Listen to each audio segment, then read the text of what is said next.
their obsession is to transform the rest of the world into carbon copies of themselves. And in order to further this process of transformation of mankind into carbon copies of themselves, they bring to the world something called globalization. That the whole world becomes connected. The whole world becomes interconnected.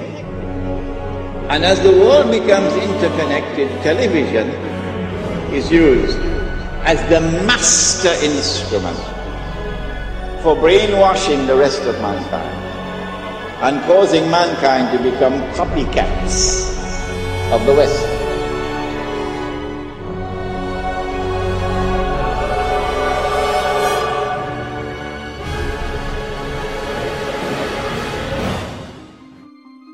So in a sense, what we're seeing is using branding that is so enmeshed in our culture and in our lives as a way back into our own societies, a way to engage with globalization. Because if you pick up a shoe now, you have the story of globalization in your hand. You have leather that was maybe produced in Argentina, shipped to the Philippines, produced by a Korean subcontractor that went through a Hong Kong broker that was dealing with a company in Oregon. So you're looking at this thing, and if you can deconstruct it, if you can trace all the components through the global economy, and not only that, but find out how much that company that's selling you that shoe spent on advertising last year, and how much money they paid a superstar athlete to sponsor them, then you have the disparities of the global economy in miniature, the winners and the losers.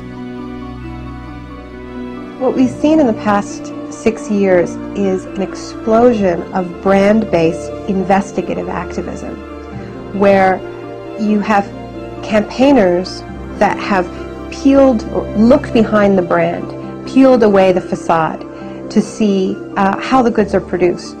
There are labor groups in the United States that have sponsored tours of Nike workers, of Gap workers, going to U.S. campuses, to community centers, to tell people how their products are produced. And of course, this is very uncomfortable for these companies, because even though they are the engines of globalization, they don't really believe in globalization, not this kind of globalization, right? I mean, their whole system depends on the world of production and the world of consumption staying safely apart, and there not being this connection at the grassroots where we learn the secrets behind our shiny, perfect, airbrushed global world. So now these brands have become, in many ways, the most visible targets of globalization, so much so that whenever you see a protest, during a protest, there'll be a line of riot cops guarding the Starbucks, guarding the Gap, guarding the McDonald's. And this strikes me as tremendously symbolic, somehow, that they're guarding the facade, the entry point into the world of globalization. And what this activism is doing is it's putting them together. And it's going to the shiny facade of the brand outside the mall, outside the superstore, and saying, we know how your products are produced. That's what these campaigns do. They make globalization real. They say, it's about the food that you eat, it's about the clothes that you wear, it's about the toys you buy your kids.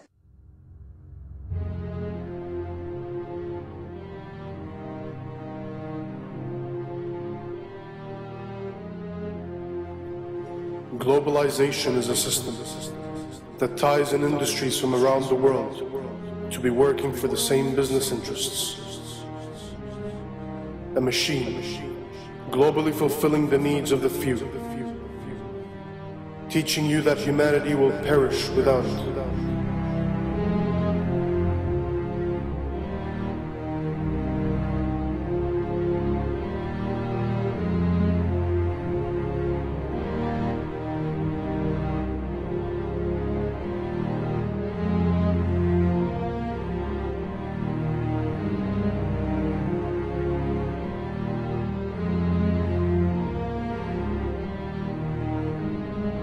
In a globalized world, corporations become living, breathing persons, a modern-day slave master.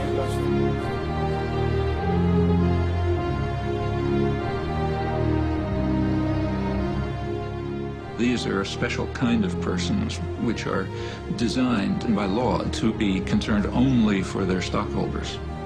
and not say what are sometimes called their stakeholders, like the community or the workforce or whatever.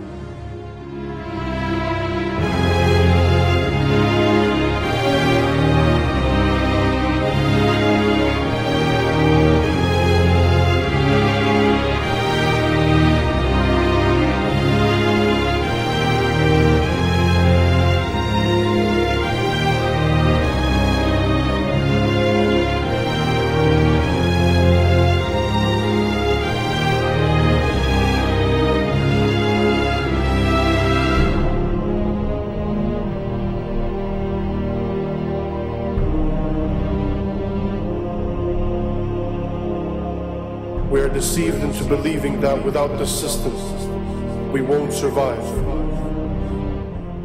But in fact, the system won't survive without our support. Just like a beehive, it needs its drones. People who will never ask questions, people who will never step out of line, who will begin to need the prison they are in, depend on it, love it.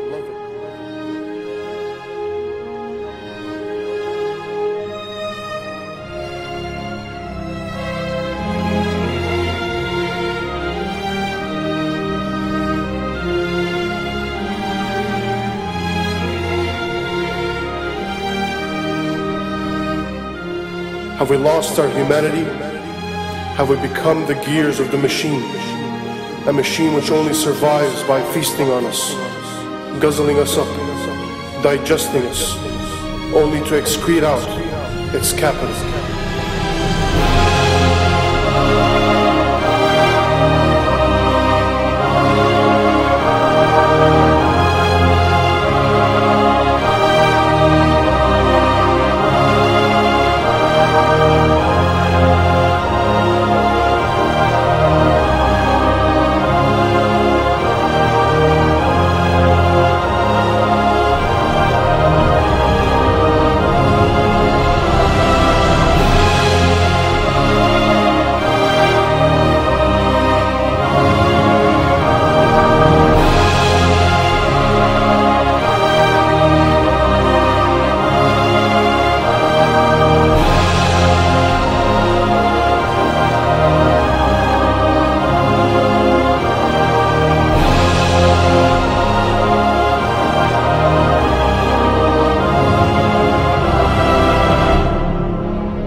The mistake that a lot of people make when they think about corporations is they think, corporations are like us.